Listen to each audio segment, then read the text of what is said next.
Hi guys, welcome back to Board Game Chat. Hi Angela. Hello, how are you going? How are you? I'm good. How are you? Yeah, good. Looking forward to this one. I think this will be fun. Yeah, this is going to be a fun one. I agree. I am wearing my animal hat. Is that an animal? Is Grogu an animal? Oh, I'm wearing an animal hat in a way as well. I'm wearing Tom Nook's hat from Animal Crossing. There you go. Oh, Creatures. Realize. Okay.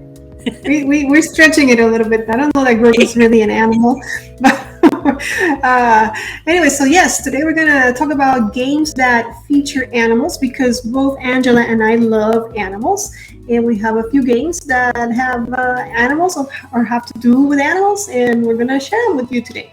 But before we do that, we have to do our game because last time I told you guys about a place in the Meeple world, and you had to figure out what game it came from. And the place was Winterhold, and Kabuki Kid, as always, got it right. Always. And it was Skyrim, the Elder Scrolls Skyrim, which is a pretty new board game, campaign-based, that I'm really enjoying. And Winterhold is definitely right there. I've been to Winterhold many times already. So thank you guys for playing. Thank you for participating. Stay tuned at the end of this episode. We're also going to have a game.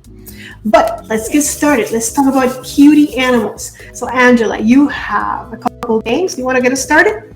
Yeah, sure. So my first one, I've actually been playing this on my Steam Deck as well because I got one of those and I'm addicted to it at the moment. But I love Cat Lady from Josh Wood, which is just a little card game, and you choose like from a row or column, and you have to try and collect food and toys and things to feed your cats. And then at the end, the ones that you fed, you score for. And if you've got any hungry cats, then you lose points, and the highest scorer wins. It's super easy. It's quite a basic wee game, but it's also got an expansion. I've got that as well. I actually own the expansion. I own the regular version of Cat Lady, and I also own the tin deluxe edition. Like, just that's how much I like it. I kept the normal edition when I bought the deluxe edition. Okay. Wait, listen, I don't like buying expansions for games. Like I try not to, Same. because I feel like I remember my brother once told me a game should be good from the core box. You shouldn't need to add. But even though that's true, I also think that when a game has expansions, it's because it has to be at least decent, or else they wouldn't have spent more money on that game building more stuff for it. So I respect a game that has expansions because I feel like, well, it did good. It must be okay because there's more content for it. So yeah, and even I don't mind that it's a little game. I think little games are great, and every game has its place and its time, and you know, we like playing everything. I like it, Cat Lady. I actually think that's the one I saw at my local geek store, and I thought of you. I think it was that one. It was something to do with cats. And I'm like, oh, Angela would love this. I don't know why. I do like cats, but we've never owned a cat. Like, I owned a cat when I was young, but I've never owned a cat as an adult. I'm a dog person, but I do like games with cats. It's so weird. Yeah. I've never owned a cat either. Dogs, yeah, but no cats. Yeah. All right, so first one on my list is, I don't have it here, but it's Tiny Epic Dinosaurs.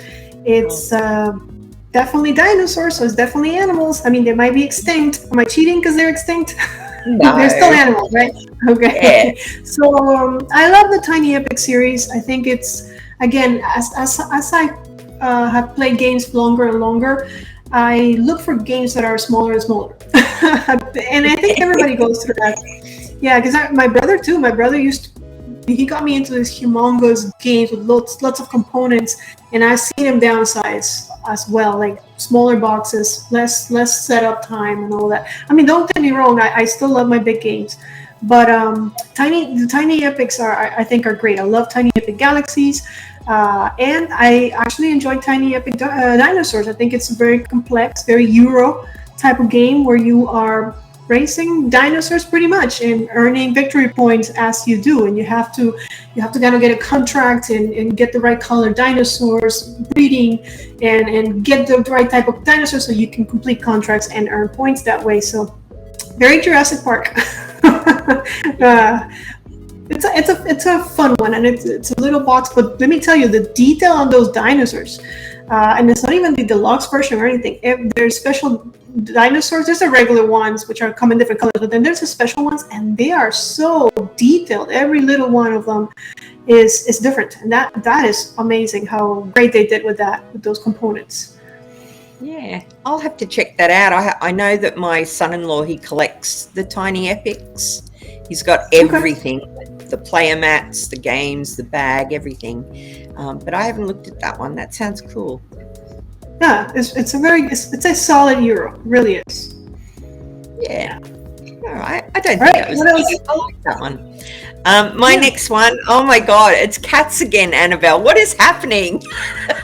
My next one is Isle of Cats. It's a polyomino game, and you have these boats. Your boards are a boat, and you have to fit your polyomino cats onto the boat. You're sort of rescuing them. It's kind of weird because there's a little story that runs through it as well, a little fantasy story about these cats, the bad guy that's, trying to off the cats. I just like it. Frank West is the guy that makes it, and he's a lovely man as well on Twitter. You can get a little chat. Really cool guy, and I think he's got expansions out, and he's also got a roll and write version. Yeah, Isle of Cats. I really like that one. It's an easy sort of family game. It's not. That game is not easy. What are you talking about? Oh, really? You think it's easy? I like it. Well, I like polyomino games. I'm terrible at Tetris, but I am quite good at polyomino games on board games, weirdly, where you have to fit things in. So, yeah. Yeah, I've only played it once, so I'm not the best judge. But let me tell you one thing that after I finished playing it, I enjoyed it. I'm not saying, but I was like, I wonder what the cats had to do with this, because I have no idea why there are cats in the boats. Like it wasn't my game. I didn't get the backstory, but I'm glad that you said that there's story. There's a wee story in the book about the cats. I have no idea. I'm glad to know that there is a story, because I was very confused about why are we putting cats in baskets and stuff. It was fun, but I didn't understand the whole backstory. And I'm all about backstory and a story-driven games. Yeah, I'm the same. If a game, like my son-in-law, he'll skip straight to the game sometimes, and I've already had a little look through the rule book, and I'll say, let's just pump the brakes. Let's read the little story, because that's part of the fun of playing the game, right? Yeah, I agree 100%. 100%. I love reading the flavor text. I don't always do it. Like on my channel, sometimes I'll skip it. I'll because if not, I will have 3-hour videos instead.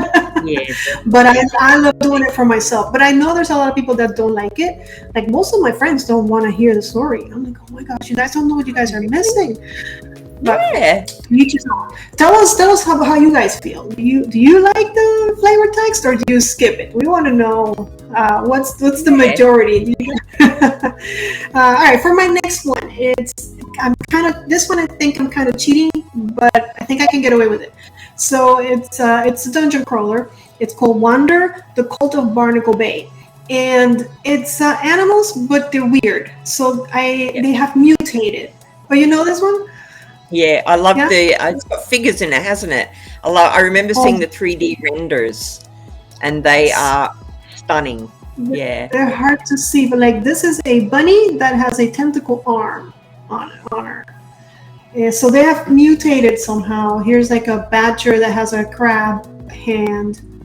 And it's just adorable. That's a bat with a fish tail. It's hard to see, but hopefully you're kind of getting it. And then there's a shark, but he's part bear. See the brown? I think since they're painted, it might be easier to spot them. But let me tell you, that game is fun. If you like chucking dice, you enjoy rolling dice, that's the game for you. It feels like you're like when you get it, you get it, and then when you roll, you're like, oh no. and again, just like what we were talking about, it's a very story-driven game. So you start at the beginning of the game, and you'll have like a path, like a fork, and you can either choose A or B, and depending on if you choose A or B, you'll have a different battle. So you can replay the whole campaign. I already played through the whole campaign, loved it. Probably will start again with a different character whenever I have time, whenever I'm done with Skyrim. But yeah, I got away with that one, The Cult of Barnacle Bay. Yeah, that's a good one. I do remember it. I think it came out at a time on Kickstarter when there were other games that had those like really funky looking figures, and I could not afford any of them. But yeah, I remember that one from, I think it was the shark that I actually saw. That's a good one. That's not cheap. What I like about these figures is that because most things that are mutated are scary looking. You know, you think like Resident Evil or like, you know, I don't know, but you know, like you think ugly. But these are cute. These are cute mutations. Like, you know, they're family friendly mutations, and I appreciate that. Oh, I like that. Good one. All right. My next one you will definitely have heard of because it's a best-selling game, and it's Everdell. Well, you cheated because I have that one too. Oh, there you go. Well, you know, it's full of gorgeous little animals. Gorgeous critters. I mean, look at that. You can have a meeple mouse? Come on. Who doesn't want to play with like a meeple squirrel? Like, that's adorable. So this is on your list as well then, if you've got the meeples. Yes, of course. The hedgehog and my favorite, the turtle. Yeah. Well, I'll let you talk about the rules and things, and I'll talk about how beautiful it is, because the artwork is stunning, the board's stunning, and the components are adorable as well. Like, what a beautiful thing. I actually got the deluxe, the big box, but the big box is so big that I have to put it on the floor in my cupboard. It literally won't fit anywhere.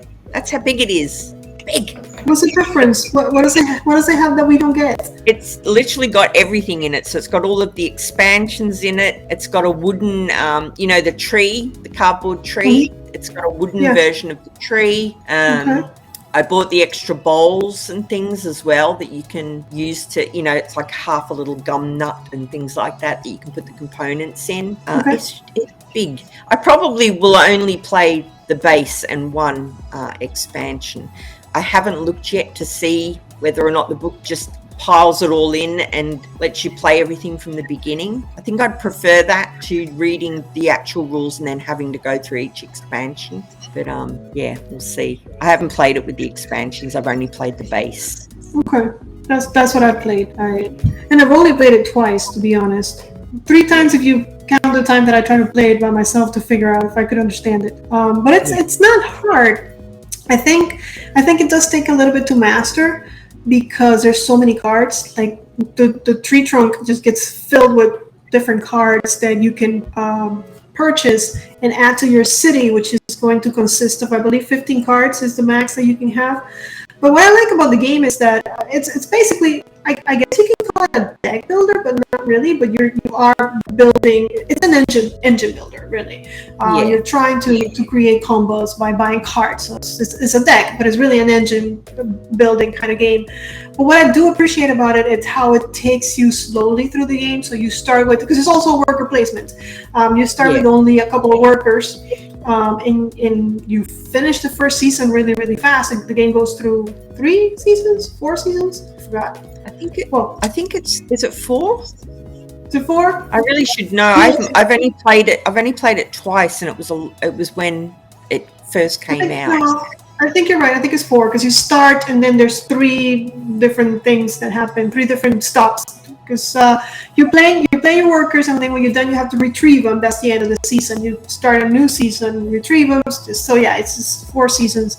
But you start with very little workers, and all of a sudden, your population of workers grows, and with that, the amount of combos and crazy stuff that you can do. And that's the beauty of that game is having that engine and seeing it work. And when it works, it works. But when you don't know what you're doing, like I had a friend that played it with me, and every time she would get a card out, I'm like, oh my gosh, what is that? Card is not going to do anything for her. Like, what is she doing?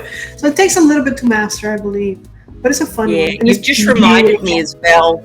The downside of it for me was I found the cards quite hard to read. I found that the ones that were on the board, I was having to lift them up and read them all the time to, you know, it's not obvious when you're playing it. You do have to sort of stretch across the board to have a look at everything. But yeah, it's a beautiful production. What a gorgeous game. Really nice. Beautiful. Yeah. Let me ask you, you've only played it twice. See, I'm still trying to learn what's the best strategy, but maybe you guys can tell us.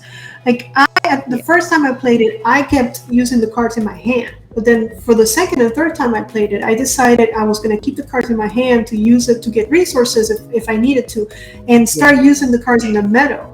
Is that like what everybody's doing? Is that what I should be doing? I don't know. I think from memory, when I played it, I used the cards in my hand as like trash to get components. Right. I'm sure that's what I did.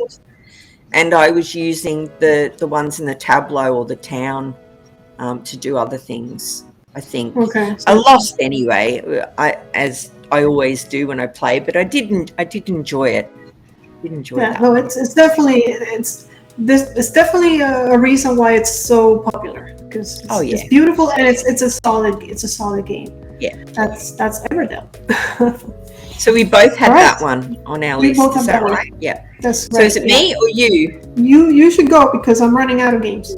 All right. So this one is a little bit cheaty because it's about bees, but I'm putting them in as animals because I love this game and I thought it was a bit different to other things because it's a party game and it's by Richard Garfield and it's called Hive Mind. And I take this every time we have a party with a lot of people. This is the game that I'll take because I think it's maybe 3 to 12 players and you can actually play in teams as well. So you could go to way more than 12 if you needed to.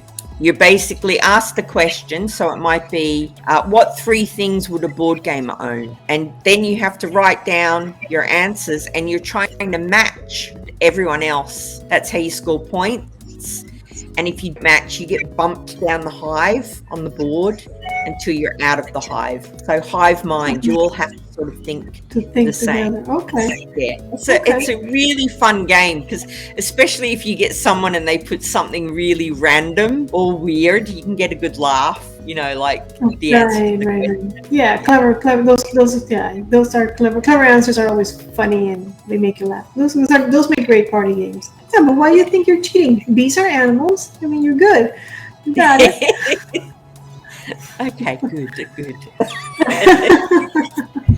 Well, I didn't cheat with my last one because it has animal in the name. So it's called, here it is, Animalchemist. So it's animals that are alchemists. And what you're doing is you're creating potions with these beautiful, gorgeous looking animals that are so, like, I don't know. It's just like that art just wants me to, I want to play the game just because the art is so beautiful. And the game is simple. It's a card game. It comes in a little box you just saw, and you carry it with you. And you're basically trying to get the right ingredients to create potions. And with the potions, you create spells. And with the spells, you mess your opponents up, and you also benefit yourself by creating those spells. Simple, but at the same time, beautiful art. All the cards are beautiful. Even like I was looking at it today. I'm like, oh my gosh, I've forgotten how beautiful this game is. Even like the potions, they're just very simple. Like, look at that black background.